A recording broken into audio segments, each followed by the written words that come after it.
we're going to find out how good it is over the next week or two. This is what Trump said when a reporter asked him if he plans to impose secondary sanctions on Russia following Beijing's show of strength during a parade when leaders of three countries, India, Russia and China, came together on one platform.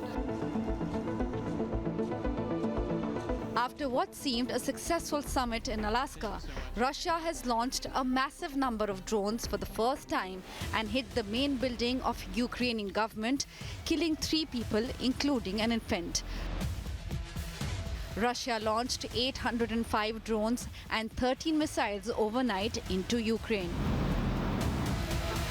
European leaders and Ukrainian President Vladimir Zelensky have been urging the US to put secondary sanctions not only on Russia but also on countries which are trading energy and oil with Moscow. Важливо, що сьогодні є. Clearly, Russia is trying to inflict pain on Ukraine with even more brazen attacks. This is a clear sign that Putin is testing the world, whether they will accept or tolerate this. That is why it is important that the statements of leaders, states, and institutions be backed by strong actions.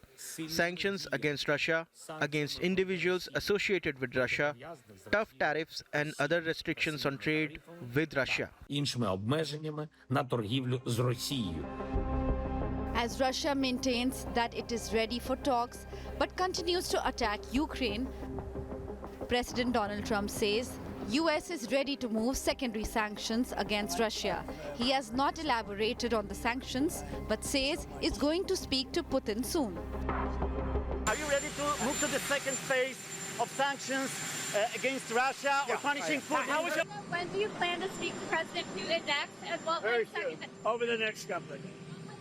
Look, we're going to get it done. The Russia-Ukraine situation, we're going to get it done. I have confidence we're going to get it done. Trump's top aide Scott Bessent has reiterated secondary sanctions on Russia and says a joint US-European sanctions would collapse the Russian economy. We're prepared to increase pressure on Russia, but we need our European partners to follow us, because if the US and the EU do this together, we are in a race now between how long can the Ukrainian military hold up versus how long can the Russian economy hold up. And if the US and the EU can come in, do more sanctions, secondary tariffs on the countries that buy Russian oil, the Russian economy will be in full collapse, and that will bring President Putin to the table. India has been largely hit by the additional sanctions imposed on it for purchasing Russian oil. The additional tariffs imposed has taken the total tariff rate to 50%. Beijing, however, has not been charged for doing business with Moscow so far. You know, I've been very disappointed that India would be buying so much oil, as you know, from Russia. And I let them know that. We put a very big tariff on India, 50% tariff, very high tariff. I get along very well with Modi, as you know. He's great. He was here a couple of months ago.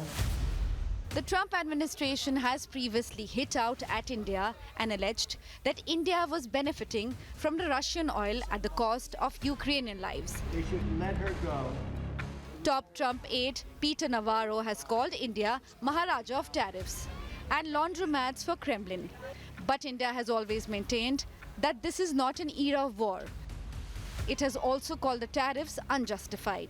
Now, as and when the secondary sanctions kick in, what is to be seen is whether the Trump administration continues to bully India or takes on Russia directly. With Mahashweta Lala, Bureau Report, India Today.